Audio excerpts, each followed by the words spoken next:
All right. Thank you everyone for joining. Hi Mark. It's nice to see you. It's been a while. Yeah, wow, you look fantastic. Thanks. I didn't wash my hair, so I put this thing on my head.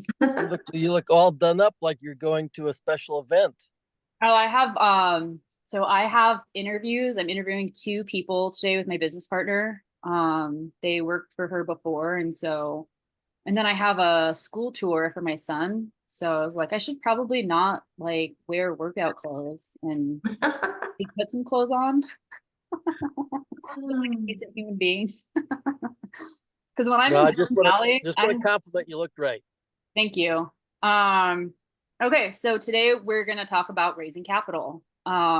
This is something that I tried at the end of last year with my previous partnership, and it didn't go well. And I there were just a lot of things that didn't go well there for a lot of reasons. But as I've started my new company and I am trying to take on this 360-acre campsite off market, I really want to talk about raising capital. So, who here on this call today is raising capital? I need to be a little more proactive on it myself. Okay, Yeah. So so I actually had something, and I'll touch on it. Is a friend of mine that is my wife's god sister's husband. He's a chiropractor, does very well. He actually hit me up a couple days ago and was like, "Hey, so what does it look like, investing in these deals and that kind of thing?" And I was like, it was via like chat, so I was like, "All right, well, we need to talk about it." And I'm going to get a game plan together for that. But then also he's like, "Yeah, and a bunch of my doctor friends have cash sitting on the sideline right now too." And I'm like, "Perfect." And so I was like, all right, now I need to think of like an actual like and how my approach is going to be on that a little bit and kind of go from there. But I mean, it's just that's the essence of private money. There's someone in the group just the other day saying that like I'm trying to find a real private lender. And it's like you don't Google for private lenders, right? It's private. So you have to the private part of that. yeah, But it's just a relationship that you have to build. And so I'm also, I guess my thing too is I'm trying to find a tactful way to approach people because I know people who just have a lot of money. And so how do you go about trying to sell yourself and your deals on them? Mark, do you want to chime in since you do it pretty actively? Yeah, there's several different ways. Any of you heard of Dan Sadowski? You know who Dan is? oh yeah, I met Dan about a month or two ago. Okay, I'm a big fan of Mhm. Dan. Like he says, the way to do it is get people approaching you. And so part of getting people to approach you is through positioning. Some people do their positioning through posting on social media and say, here's a project we're working on, here's something I did successfully. And they're just positioning to be visible to people to the point where people say, hey, tell me more about this. Now, I last night, I'm in San Diego right now. I've been in Southern California all year so far. And last night I was at a meeting that was the women's group for the San Diego REIA, and there's a lady that heard me speak Tuesday night. So one of the things I use is my speaking in front of groups to have people interested. And I said to the group, how many of you are interested in investing in apartments? Well, great. I'm going to have a free Zoom webinar coming up to help you to learn more about that. Some of you might be already doing it. Some of you might be curious about it, but definitely reach out to me and talk to me so I can get you some more information. So I saw her at the meeting Tuesday, then I saw her again last night. So one of the keys is getting in front of enough people and letting them know that you have some opportunities and inviting them to contact you and then having a follow-up conversation. So I found out last night, well, I talked to her and her husband briefly Tuesday night, and after the meeting, they came up to me. And so last night, I exchanged the card with her, but she's an accredited investor. She's invested in several other deals. So now we just put under contract a 100-unit apartment complex in Texas and Abilene for about just under 7 million. So I'm going to be part of a general partner team that's raising 2.9 million in the next 6 weeks. So part of what I've also done is I've joined a variety of meetup groups around the country that are apartment investors, people specifically, as well as Facebook groups. Unfortunately, I got to get myself back on Facebook, but that set aside, the group I've got in San Francisco for apartment investing, they had 200 members when I took it over, and I flew literally to San Francisco monthly, and I've built it up over to 1,200 members. So one of the key is you got to build these relationships before you need them. That's part of the key. And so and again, there's a big difference between private money and SEC money. So with the SEC money, there's all kind of rules that you need to have officially. Not everybody follows it, but you're supposed to have a pre-existing relationship with 3 contacts over time where you know some things about them. They're not just some total stranger. Hey, you had any money?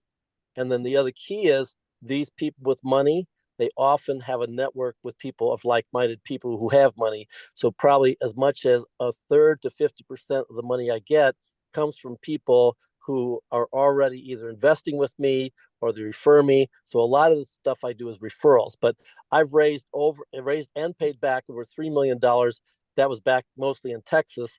And of those people, I met them at the local REIA group. I met them from speaking in front of the different groups. And so most of them, they had money in a prior IRA, 401k, and they rolled it. Actually, I helped them many times back when I was in Texas. I'd actually helped them roll over 50, 100, 250,000 to Quest. And then they said, well, what I'm going to do with the money? I'd say, go and loan it to me. So they would move it to Quest from their 401k. And this was typically a former employer and was sitting there dormant, but I would help them, guide them to move it to self-directed, and then they would loan it to me as a private lender. So hopefully What it's do you do when helpful. What's that? when you're having that conversation with them? What do you have like preset terms? Do you have where do you guys come to a meeting of the minds on the terms that you guys are agreeing to? Yeah, great. Well, it depends because I'm asking them. Yeah, and let me just respond to Linda real quick. So Quest is one of the many self-directed IRA companies out there. So there's third-party administrators. So anytime you're doing a self-directed money from a 401k, rolling it over, and the key word is rolling it over versus cashing it out. If you roll it over to a company, they're a third party to hold your money. There's a whole area to get educated about that. I bet you probably have had speakers at your group there in, well, you're not exactly Tacoma, you're Olympia. In Olympia, you've probably had some people speak about these self-directed IRAs, right, Ryan? We did one with Specialized on virtual, so then that's recorded in the group. Oh, great, But great. yeah, So, Amanda Holbrook, she's great. oh yeah, Amanda Holbrook. Yeah, she's good. Mhm. So for example, they can go and get that recording and watch it. That'd probably be helpful. But to answer your question specifically, so typically, as I'm going to meetings, whether it's online or person, I'm always saying, "Well, Ryan, tell me. So you're involved with real estate. I just start out with the basics. How long you've been involved with real estate? What are you doing? Is your wife involved? Are you more of a buy and hold? What are you doing? And where are you going?" And so people will start telling me, well, we did this one house and we've done some rehab, but it's sort of dried up. It's hard to find. And I go, yeah, I understand. And I said, well, what are you going to do? What are you doing this year? Well, we got really interested in apartments. I said, really? Tell me more about that. So a lot of it is just tell me about yourself and who you are and where you're at, what your goals are. And then depending on what they say, I might say, well, have you ever thought about investing passively? They go, well, we're not really ready to do that. I want to stay more active right now. Okay. So maybe if I come across a wholesale deal. So you give me 5 different answers. I got 5 different responses. I might bring them a wholesale deal. I might see if they want to, because the other thing I say, why don't you do more? They say, well, we just don't have the time. Well, have you ever considered investing out of state? Yeah, but and people have their objections. So I do what I can as best I can to personalize it so that I say, well, maybe we might do something together at some point in the future. I'd like to continue to learn more about what you're doing and where you're at. And are you investing your own money? Are you getting loans? What are you doing? And it's just a series of these questions about them and about what their goals are and how I can help them. My whole focus is, it's like I door knock pre-foreclosures.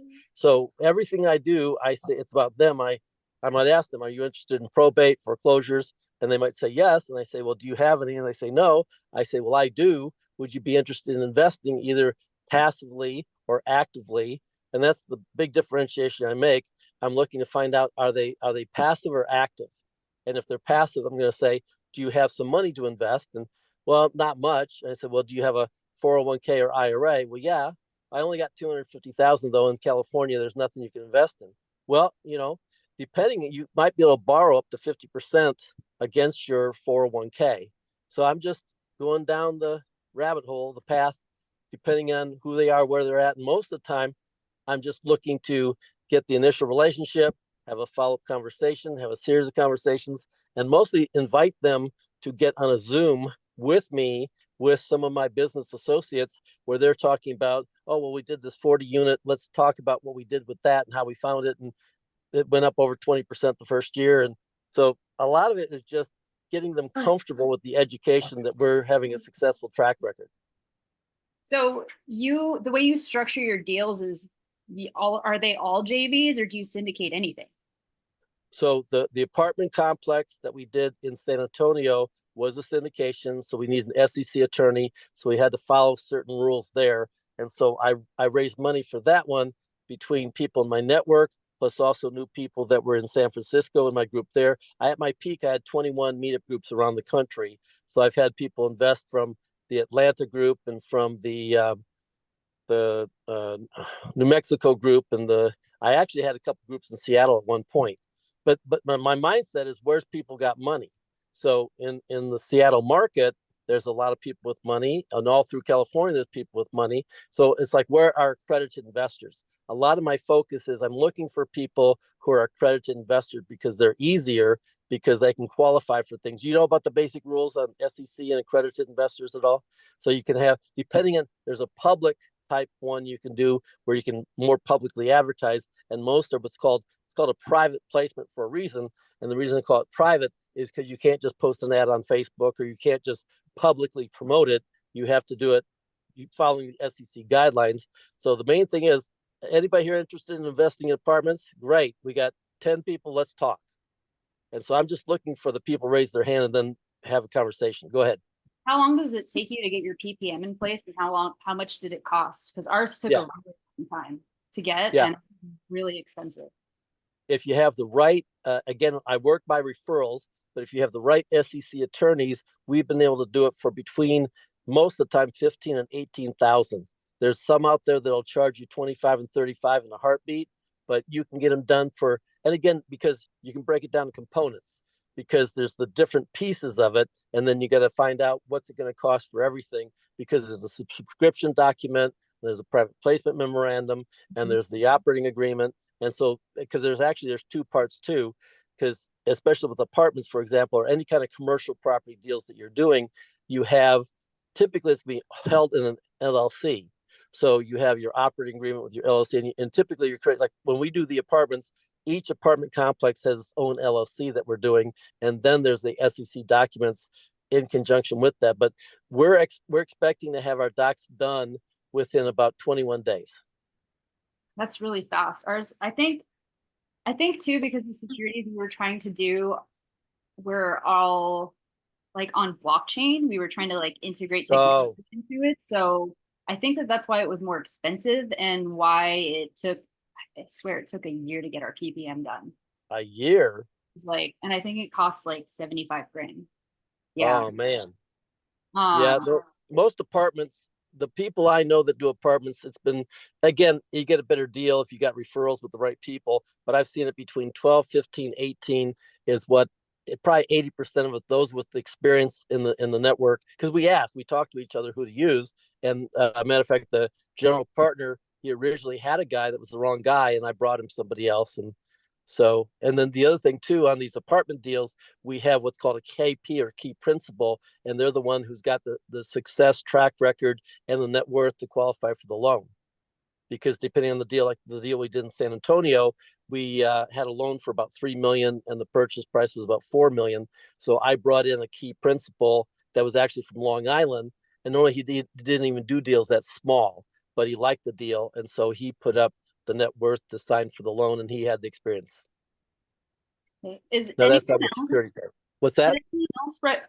in this chat right now raising money or working on it, or has any success? Like, how do you fund your deals? Well, I'm not as big league as what Mark is talking about and you are, Tish. I'm pretty small, just supplementing basically my income from solar and my social security income. So I'm working with wholesalers and, sometimes they don't want to use their own money on an EMD. And so I have a partner that will come in and, as long as everything lines up, they've got their M buyer, that kind of thing, we'll go ahead and put in the EMD because we know we'll get it back. And then if the wholesaler fee, obviously wouldn't get it if we couldn't make the deal work. So we're going to take just a small hit on the fee. And so these are just small transactions that I'm working on. Again, I'm not a heavy hitter like you guys, but that's all I'm doing right now. Once I can get some funds together, then I'd like to attract, more like what you're talking about, Yeah. having So something to work with. I'm So I'm not pretty much at the beginning. I'm So not a heavy hitter. So what I was previously doing in my former partnership, which is still not even done. It was supposed to be done this week. But so what we were trying to do was we were trying to put together a syndication for a marketplace to tokenize real estate. And I think that that's what made it so complicated. And it wasn't my idea. It was my old business partners. And I thought it was genius. And then he went like a complete, it looks like he's doing like timeshares now. I'm just, what the hell are you doing? It's like wow. trying to like pitch like these trips in Mexico, which I'm like, that is so not the vision that we were talking about. And Ryan, I love that you recommended Traction to me because I'm like Steph and I are trying to implement that into our business now. And it's like, we're just trying to get off on the right foot and just like make sure everything's clear. And like the first thing she's told me to do in these interviews today was, just, explain your vision, tell them your vision, because I think that there was just, I mean, that's just part of why I chose not to move forward with that whole thing. And I'm glad was not my money. I'm good at Well, and coming I up with think, recommendations. I'm not so good at implementing them, but I'm good at the idea part. Yeah. well, Spencer, hello. How you doing? uh, What was that, Good. How Linda? are you guys? oh, just real quick, I wanted to touch on what Mark was saying. So I joined a couple meetups down here and I'm, again, just getting started in my California world, being from Washington and all. It was like, oh my God, what have I done? But anyway, meetups are really key and I've met some PMLs. And so, even though, almost you think like there's a competition, but it's not, you can learn from each other. And what he was saying about just, hey, how can I help? Is there anything I could do? Maybe, maybe not, but lean into that and ask them all the questions like, well, how do you do that? Or what are you doing? What are you doing with your money? Where do you invest? Just try and get that relationship going. I think that's been the key thing to me. I've made a couple contacts. I almost did a gap funding the other day, but it was in second position and there was just not enough collateral even when we closed. It's like it's too tight.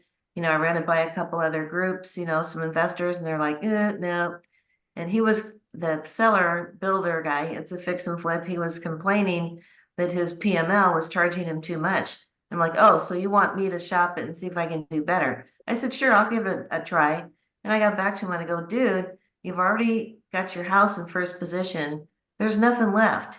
If the worst thing happened, it's a losing deal. We can't do it. And he didn't take it too well. But I thought, well, better to be honest and just, not, you have to be, right? So, Absolutely. People don't like honesty, yeah, but people don't like me because I'm very honest. yeah, Hey, sometimes Mark, it's an awkward situation, but, we left on decent terms. And I said, hey, maybe the next opportunity will work better, so. and Mark, you kind of you didn't really get to the answer. What kind of terms are you getting or offering what when you get to that part of the conversation? Where does that Yeah. usually go? So with the apartment complex deals, that's set based upon our underwriting on the deal. And normally what we're offering is a preferred return, and the preferred return is paid quarterly. And typically there's nothing the first quarter. We're just building up additional cash reserves because we have a capital reserve. And so our projected is typically, and always the thing I learned from a SEC attorney, Jillian Sadati, is under promise and then over deliver versus the other way around. So somebody might say, well, I want to go for 7 or 8%. She said, set it at 6. Always go a little bit lower and then go, come and actually do what you say, or maybe a little better. So typically we're at about 6 or 7% for that portion. And then the total return is going to be somewhere between 18, maybe 22%. And that's with the appreciation at the time of sale. So that's, and it's all written up in the PPM. And these are, and basically what a PPM is, a private memorandum written up by the SEC attorney that's got about 99 pages saying how you're going to lose your money. And the last page is like, if the moon and stars align, here's what we're projecting is going to happen. Now that's on the SEC raising capital, and that way it's very set. And there's the projections. When it comes to a private money lender, I typically will approach the private money lender, and the conversation eventually will evolve to, well, how much money do you have available? How much liquidity do you have? I've literally had somebody say, oh, well, I only have 50,000. I can let you have the whole amount. I go, no, that's not a good idea. So I want to make sure what's their experience level. Do they have liquidity? I say, have you ever been a private lender before? Do you know anything about how it works? There's been times I've turned money down just because I knew with them being so new, something could happen. They're going to want their money back. So I'm careful. Probably 50 to 80% of people, even when they have money, I might turn them down and then just have in my pipeline to show them what I'm doing to sometime in the future. But about down to terms specifically, most of the time I ask them, what kind of rate of return are you looking for? Some people right out of the gate, they'll say, oh, I'm looking for, 15, 18%. And I might say, well, good luck with that. Where are you getting that? And then others will say, well, I'm hoping to get 6 or 8%. And I say, well, that's pretty normal of what we're doing with where the rates are right now. And so a lot of it is I'm asking them questions about what's in their own mind, what their expectations are. And so I've paid 12%, 15%. Most of the time, my goal is to be around 8 or 10. So even if we're having a conversation about 6 or 8, sometimes it ends up being 10. There's also a matter of points. A lot of new people don't know what points are, but once they start getting around certain circles, they'll say, and how many points? So a point is like 1%, 1 point on 100,000 is $1,000. That's additional, increase the yield. And most of the time, I'd rather pay a higher interest rate than points and have no prepayment penalty. So typically on a private lender loan, I've got a minimum of 6 months with the right to extend for up to 12 months. So my goal is maximum 12 months, 6 months minimum, and no prepayment penalty. Oftentimes I'll structure it that if I'm going to prepay early, I'll pay a minimum of either 60 days or 90 days worth of interest. And then basically I'm paying all the fees, including wiring. So if there's any cost with their company, the self-directed IRA company, for a wire, for a fee, for whatever, I factor all that. I'm going to pay that. I'm going to pay all the legal costs. Typically, depending on what's going on, I'll use my own attorneys, but then I'll say, you can have your attorney review all the documents. So I'm only doing normally first position with people. And so we're doing first position. We're closing with a title company. This is normally in Texas. We have an attorney draw up all the documents. I emphasize very clearly the importance of their own due diligence, that I want them to talk to a realtor and independently verify the value. So I got a whole checklist actually that I provide them, that I say, here's the basic due diligence things you need to do in any situation to make sure you're protected. And the money never goes to the borrower. The money always goes to a third party and then it's dispersed from the third party to make sure that the documents gets filed in the courthouse to protect you. So that's a real quick, hopefully it's helpful. So how many points are you paid, or how many points do you typically aim for, and at what percentage are you looking at right now?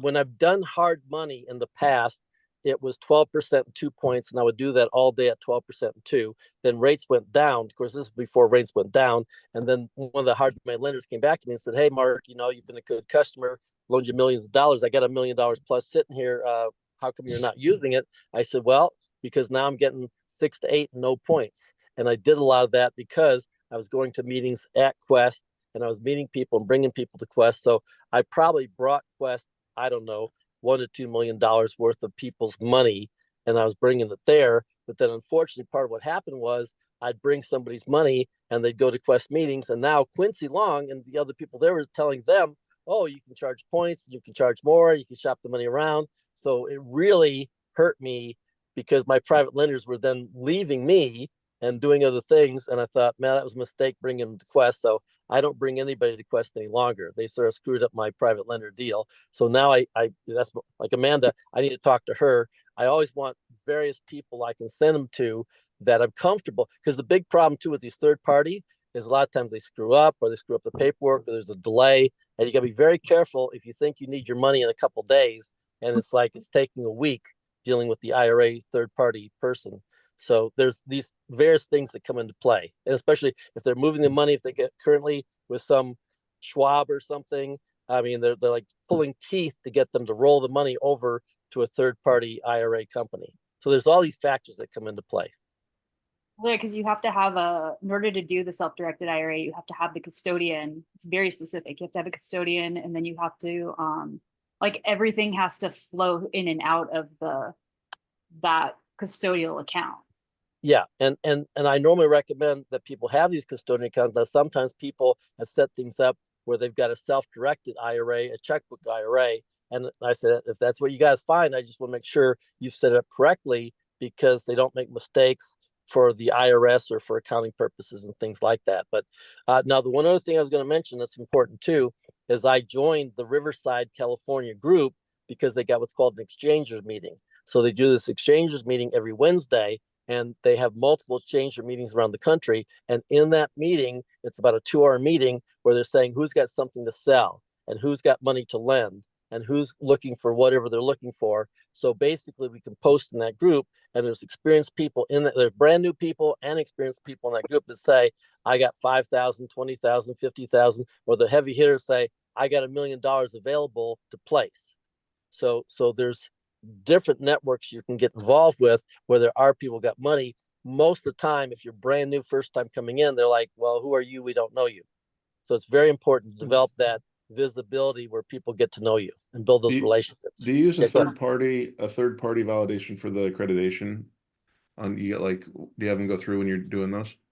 Yeah, that's a good point. I haven't done that simply because normally I leave it up to the general partners. So there's typically the main general partners, and I'm mostly in the capacity of I'm a limited partner investor. Well, and I've wanted to build up to a general partner, but we typically got multiple people with a higher net worth or more experience than me, and there might be 3 to 5. So I'm not a big dog. I'm working to get there. So with this experience with the 40 unit, the 100 unit, I'm hoping in the next year or two, and it also get my net worth back up. My net worth was over $1 million, and then 2008, I got pretty wiped out. So I'm slowly, I'm hopefully within about 2 years, my net worth will be back over $1 million. But in terms of the answer to your question specifically, I don't know the general partner who is the main lead guy. He handles that. I'm in 7 syndications, and 4 of them I've been hit with cash calls. Oh, really? And fucking sucks. Oh, yeah. So and the problem is, and I don't know if this is probably stupid, but they're all in like retirement accounts, like self-directed stuff, right? And Oh, man. so then I have to have the liquid. I don't have the liquid in the retirement account. So then I'm meeting the cash calls out of my personal. So then now my Oh, personal is like meeting the obligation of the, it's just like it sucks. And hopefully they all do what they say they're going to do, and they got the loan set up and they'll be sustainable for a while. And because supposedly they have loans set up to, they have everything prepared. They need the cash to get to the LTVs and everything, right? And then the cash flow and the improvements of the properties will get us out. But it's like they're so leveraged that if they don't get the refi, the limited partners are losing everything. And there's going to be a lot of that going on. There was somebody that was part of my network of apartment investors, but they were new, and they came to me. I want to say about 2 years ago, something like that, with this one. And he's a hot shot guy. He's only been doing it 2 or 3 years, but he had a whole package of 1,100 that was mostly in Houston and Texas. And I looked at it. I looked at I the remember that PPM. guy. I looked, and the whole thing went down. And they had I think, I don't know, $40 million cash call on a 1,100 units, and the investor said no, too much. And That was so about a the year and a half ago or so, wasn't it? the whole portfolio foreclosed Yeah. in Texas, and Yep. there's going to be more of that going on. So we're very careful. We typically are looking at 100 or more to be able to find, out of 100, we might offer on 3 to 5, and we get one. Our goal is even just get one a year, but we're very careful in our underwriting because we know there's a lot of risk and things can go down, especially when we're on the market cycle and with the higher interest rates. We locked in at below 3.5 2 years ago because we knew the higher rates were coming. So the underwriting is much tougher now with the higher rates. Mm-hmm. for sure. Spencer, I don't really know you. What are you up to? I'm Spencer. My dad was a realtor for 30 years, started a brokerage with our last name. I didn't continue it, but I do have a love for real estate. I see I want to help people more than help myself, I guess. I have two little kids, and um, I just, my dad was like the nicest, kindest soul you ever meet. And he's my hero, most honest, friendly guy. And he never made a lot in real estate, actually. Right now, he's on his deathbed and he's going to leave me $2 as an inheritance, right? He doesn't have any money at all. And I'm like, there's got to be a better way. Somebody that like cares about people, can help people and also still make money, maybe, right? Um, anyway, I do a lot of research in real estate and I love real estate. Spend many hours on it. You can hear my 3-year-old and 1.5-year-old in the background, probably outside the door. But yeah, that's me. I guess, do you have any questions? I don't know. Well, so are you doing anything currently in real estate, or like what do you do for money? What do you do for work? Oh, I own a couple businesses. So I own a dog training company that brings in all the money for the bills. And um, I'm looking to build my real estate portfolio, but I have been waiting patiently. I've been seeing the last 6 years and saying, no, I'm not getting into anything right now because I saw the writing on the wall. Government was spending too much money. Inflation was out of control. And I knew rates were going to have to increase and they're going to have to increase for a long time. And I still see it, right? You hear the banks, the bank analysts, they're they're trying to tell us that interest rates are going to come down. And that's a good idea. I think the banks need to like put it out there. The analysts need to put it out there that they think the interest rates are coming down because that's going to help us be able to keep rates higher for longer. If everybody thinks that interest rates are going to come down, then they're going to buy houses. They're going to get bank loans because they're going to count on being able to refinance in a year or 2 years. And that's not going to happen. But banks are being able to replace those low interest rate loans with high interest rate loans. And that's going to save the banks. And the banks are required, are the banks in the Federal Reserve, they need each other. If the banks falter, then the Federal Reserve is going to falter and the dollar is going to be devalued and we're going to lose just much bigger implications will happen after that, right? This possibility of losing our superpower to China. I mean, we don't want to sit here and talk about that, but rates are going to stay higher for longer, right? And it's needed for the bank analysts to tell people that interest rates are going to come down.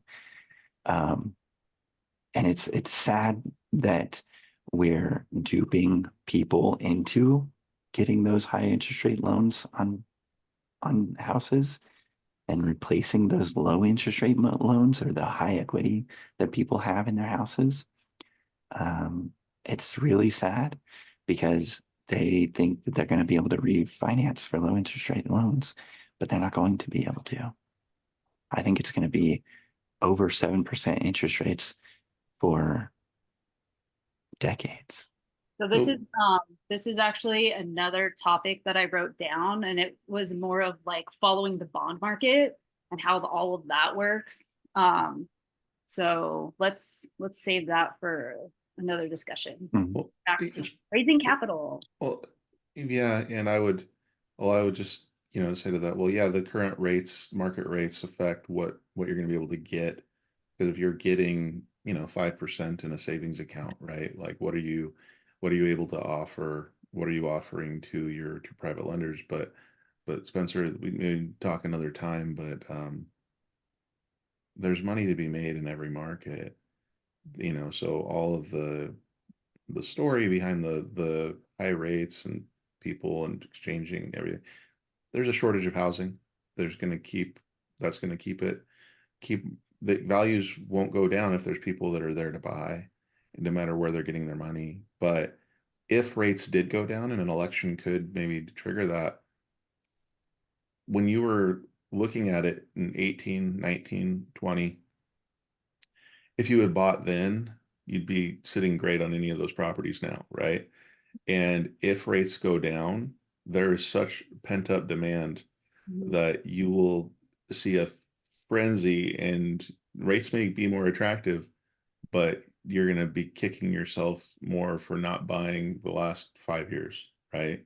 There already Um, is a frenzy, at least yeah, it's in great. Like I got Washington. multiple offers on several things. Like, yeah, Yeah, it's our listings are selling well over like hundreds of thousands over asking price. and So if you want to, and if you don't want to deal with the long-term risk of that, and maybe cash flow is hard to find, there's other ways to make money in real estate. So if you have funds, we have the private lender discussion. We're going on. There's people here that do things and can put money to work, and then or there's short term. Where are you at, Spencer? Where do you live geographically? I'm in Boise, Idaho. Oh God, you're in a super hot market. Okay, or at least it was. It's probably it's dropped. It's one of the ones that's probably dropped quite a bit, I would guess too, right now. Yeah. Yeah. Okay, yeah, that was one of the crazy ones for COVID for sure. I guess Uh, I'm kind of spoiled. I bought my first house in 2010, and I guess I'm just kind of waiting to add to my portfolio for another market like that. I I guess I was never interested in competing, yeah. with other bidders on properties. And don't get me wrong, I've bid on probably 10, 11 different properties over the past couple of years. And I just keep getting bid out. And I'm just like, okay, Yeah. if I get bid out, I get bid out, but I'm not gonna overspend. I have a list of 350 properties in my spreadsheet right now that I've analyzed over and over again. And I offer the price that works for me. And if I get bid out, I get bid out, and I'm not gonna fight for it. I'm not gonna overbid anything. So That's good. Hey, it's good that you're taking swings. That's more than a lot of people do, mhm. and if you have your metrics, that's good. That you're already ahead of the game. Now, you sticking to only on market can be tough. Like that's where Yeah, I'm that's definitely not on market. oh, okay, good. I'm always looking off market. Okay, good. Good. Yeah, Mm, I perfect. actually I've been looking up foreclosure lists and talking to pre-foreclosure sellers, Mhm. going door to door and calling and texting, um, and haven't quite been successful yet. But there's some people that are interested here and there, but we'll see. Awesome. So Tish, are you the lead on these calls? apparently I am because Ryan said so. Okay, so I can message you with ideas for future topics. Absolutely. So I really Okay. want this to be very roundtable. I like open conversations and discussions because I like to bounce ideas off of people, big or small. Um, I think that that's like probably the best way to figure out how we can help each other, really. Yeah. So Spencer said some good things that had me thinking, but I also am waiting for the market he's waiting for. I bought from 2008 to 2015, so I only have single family rentals, but I was also a private lender as well, and bought turnkey rentals, and those both fell apart. So I just have my single family rentals for now, but I am looking to do other things. So I would like more topics, but I mostly want to get on this call today because it's the first one. Is that correct? Is This is a brand new group. And we're kinda. It's a reincarnation of one that Ryan just ditched out on. Curtis and I voted, and Tish is in charge. okay. That was a smart know move, why. Ryan. Okay, well, I just wanted to be here from the beginning because I'm not able to make a lot of in-person meetups, and so I'm glad to join this group. But I do have to turn my camera off, and I will be listening now while I do my driving around. But And just where are wanted you to be sure I'll located? see you Friday. Where are you located? Oh, I'm in Olympia. Oh, you're in Olympia. Great. No, it would have been nice to talk to you though, because you do private money, so you're someone to go to for capital. Yeah, but I'm very leery. I've always just had my single family rentals, and those do well because I manage them. And so the things that have fallen apart, I'm just now leery about because the turnkey rental was a disaster. They put you in with horrible property managers. So I won't be doing that again. The private lender situation was good, but they didn't want to do it anymore once interest rates went up because they can't really compete, So yeah, I do have some funds that I'm looking to where to go next. So one topic I do want to look at is some areas that will be, some housing experts are saying that house prices will be going down where there are a lot of elderly people because the population they'll be moving into, facilities or, passing away. So they say that that's going to be our next big market crash. I don't know if it's true or not because the demand is still there. So where the housing supply is going to be increasing. That's another topic I'm interested in. Oh, Man, well, I have so many questions for you. I guess I'm screwed here in Green Valley. It's mostly 55 plus and everyone's really old. Yeah. So anyways, I got to hop off now, but I'm just going to continue listening. So I'll see you all next week. Thank Thanks, you. Tiffany. Have a Thank good you. Well, and does anyone have anything that they've got for a recent win, or a have or a need right now besides needing money? I need a lot of money for my campsite. You have all these 55 and older men down there in Arizona, like where They don't No. have no, not this area. This area is not the area that has money. I have one person that I know that has a lot of money. I've been I know that the way to get him to talk to me is to take him to the casino. And so I've been like, when because he's snowbirds, I'm like, are you in Washington? Let's go to Snoqualmie. Are you in Scottsdale? Let's go to Talking Stick. Mhm. And that never works out. That's my tax. There are people in Arizona with money. Yeah, just not in Green Valley. Oh, I am going to take what was his name? I'm trying to take someone out with his wife for beers who does like more notes. It's not like necessarily private money, but trying to do that or make sure that I do that before I head back, which where in California are you, Linda? In Roseville, Sierra Foothills, just northeast of the capital. Roseville's a really growing, crazy area right now. I love Roseville. Yeah, it's fortunately from being from Washington, moving to California is something like I'm never doing that. And it's very pretty here. It's green. Yeah, a little too hot for me in the summer, but otherwise it's very nice here. So I'm enjoying it. So I'm gonna be driving back to Washington soon, and I like to drive through California. Yeah. That on the way? Rush you, but It's a little east of where you're gonna go. So I'm not trying to rush you, just. Me and Curtis, What you need. person in charge. There you go. Yeah, I mean, if that's, yeah, so I'm in Green Valley. I have to drive through Phoenix to get to the 10, I think. I don't remember which freeway, but I drove through like Palm Springs and like Coachella Valley, and then up. I actually drove through Bakersfield to meet up with a friend. So Yeah, it's just east of I-5 off of 65 is one way to get here. Okay. But I'd love to meet you, obviously. Yeah. You know, it'd be great. I'm Yeah. a very in-person person. There's like another investor that's actually in Riverside, I think, that I'm trying to meet during that thing. So I think I'm going to take my time getting up there too, because my esthetician is also in Long Beach and I really need to see her. Okay, well, I'll put my number in the chat here. Yeah, And, absolutely. I just love that. call me, when you're on your way. Hopefully we can make something work. I'm willing to, meet you, Yeah, however cool. it works. So, okay. All right.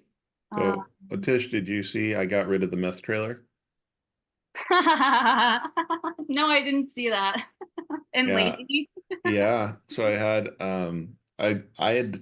a million people respond to my trying to give it away for free, but then no one would ever show up. They'd be like, "Oh, I need it, I need it." And they're like, "Oh, can you help me tow it?" I'm like, "No, I'm giving it away for free so you can tow it." Like I want it gone. I want it off the property. And then the people wouldn't show up. So then I ended up finding a guy. He said he'd take it for $100, and then he'd go and scrap it and get a couple bucks out of it or whatever, right? But then of course he's pulling it out and he clips the gutters on the house. And the gutters are like the only new thing on the house, right? So not a big old bent up thing. And said he Oh, fixed it. no. Because he came back and he got some other stuff to scrap that was garbage there anyway. So like, old boat trailers and stuff like that. So we'll see. But the meth trailer is gone. The meth house still there. And then I'm dealing with the insurance company on that. So hopefully we can get her going. But at least there's no meth trailer. So you're actually going to get insurance to take care of all of that. So where it's at right now is, of course, they've denied the initial claim. I'm going through a private insurance adjuster on it. Um, and it was expected that they would do that. But according to the insurance adjuster, like all the legal case stuff in Washington, the way the insurance code is written and the policy and everything are, they're going after vandalism and something else with it. And but then because it tested hot for meth and fentanyl in the house, and then being able to remedy that is a very big thing. So we're going for a total loss on it. And when they did the denial, you have the right to respond, and then they're supposed to respond to your response or your request for an inspection or whatever within like a 2-week window. And they every day they harass them. Hey, this is coming up. This deadline's coming up. You need to respond. We request a formal inspection. We request an inspection, right? And crickets. And so they're past that legal period. And so basically the longer it goes, the better position it puts us in, because it's going to go to the attorneys of the adjuster suing the insurance company, and they get a cut of the proceeds that are gone. That's like they think on meth and fentanyl stuff, it's like 15%, right? And I don't have to pay any upfront and do that. I'm still paying my mortgage, and I had to go and clear off the property of all the waste that they had on the property because the neighbors and city code and stuff, right? But it's been a road, but I don't know that the adjusters have seemed fairly confident, and they've put a lot of money into the testing and the attorneys and all that kind of stuff, so that to get a payday at the end of it. Because yeah, I just found that out. I'm actually working on fighting a claim right now. Not mine, but these people, private adjusters will just work off of a percentage of whatever their whatever you're going to get from the claim. And so, it's really good that they do that so that it like motivates them to actually. I mean, seriously, there's only 2 departments at an insurance company, right? The sales department and the claim denial department. Like that's it. And so, I like having someone that doesn't work for the insurance company and acting in my best interest, right? And that's the key to it. Yeah. So hopefully it goes the way I hope I want it to.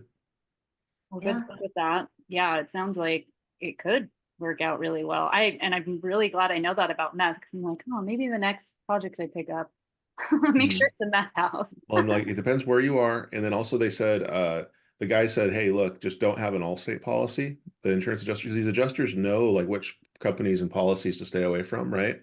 And he said that on the investment policies with like Allstate, they're very exclusionary of anything that your tenant or your tenant's guest does to the house, That's good right? to know.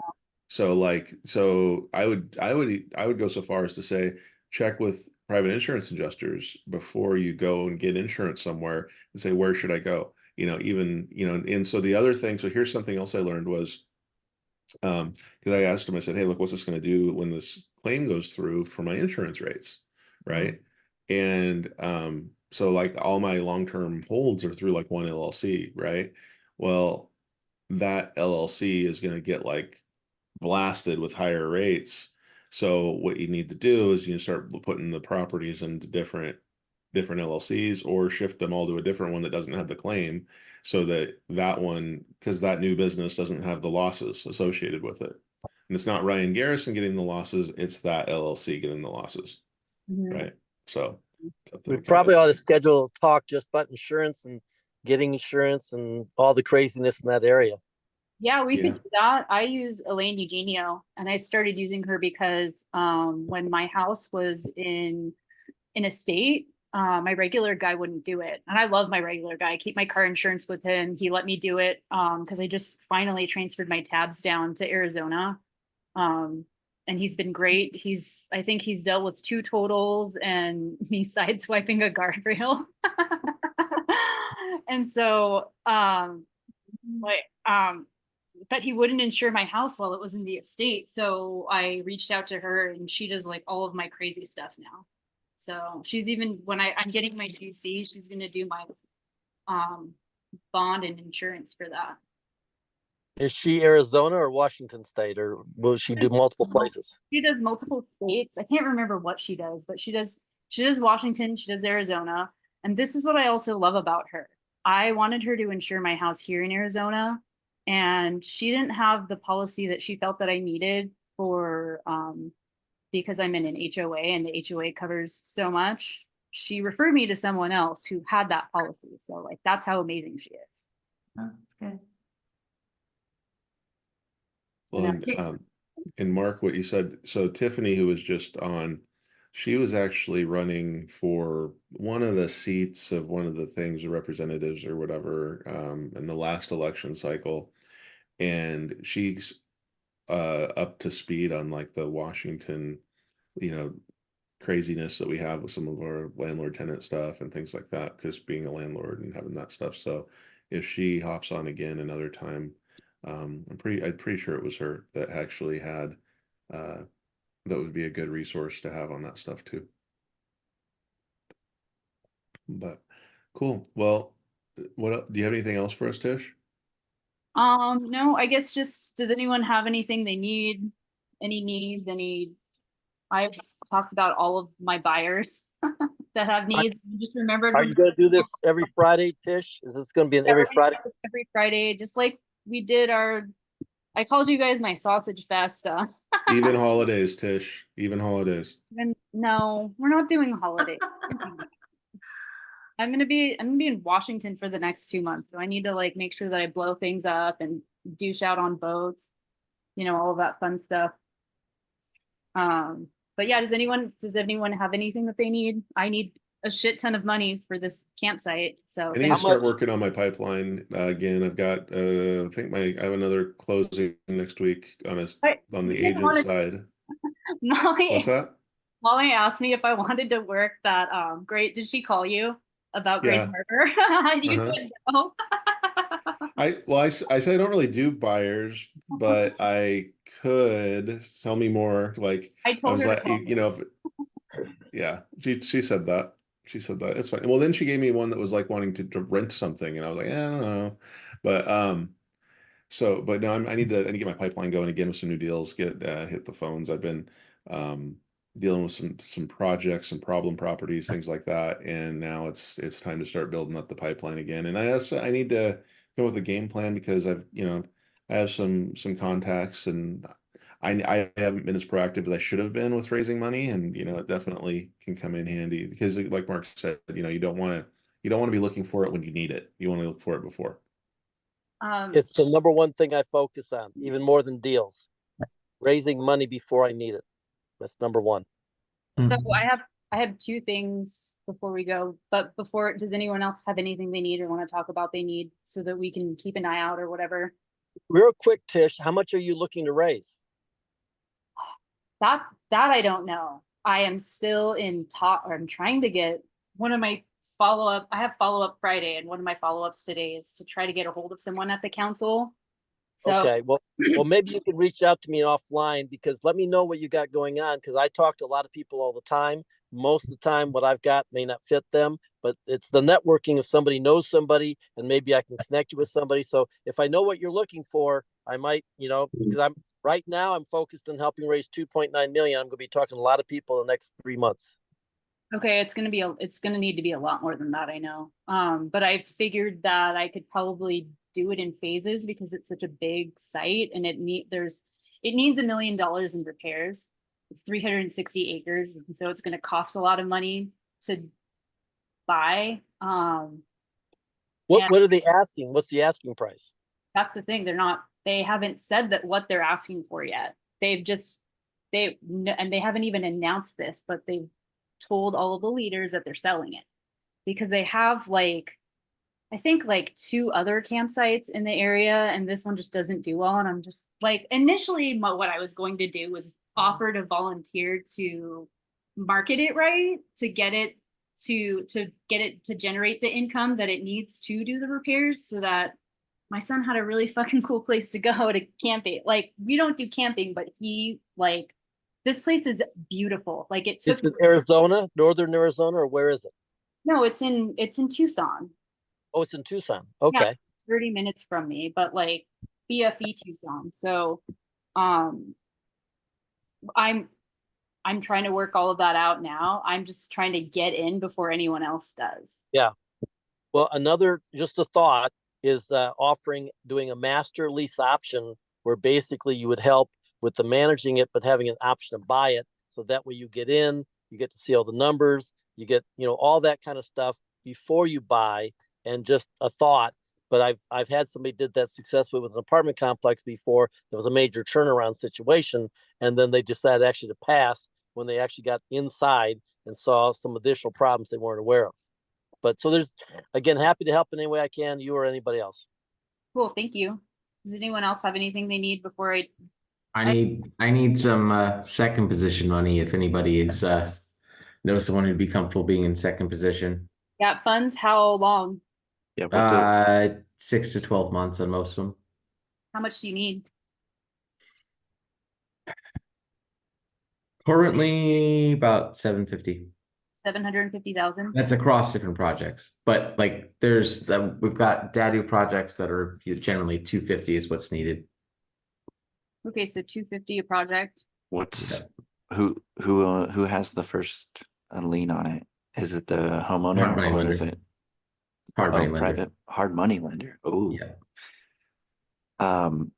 I know people that are interested in being second, but they want the first to be the bank or the seller. Why? Why? Yeah. Interest rates. It's a better likelihood that the property does well if it's not a hard money lender. What if the deal was purchased at a really good price? There's just a lot of margin there. Yeah. I mean the margin on the lowest one of these is a little over 200, and on the best one is over 400. So a lot can go wrong. These are in Washington State. Yeah. Okay, interesting. King and Snohomish counties, Seattle and Everett specifically.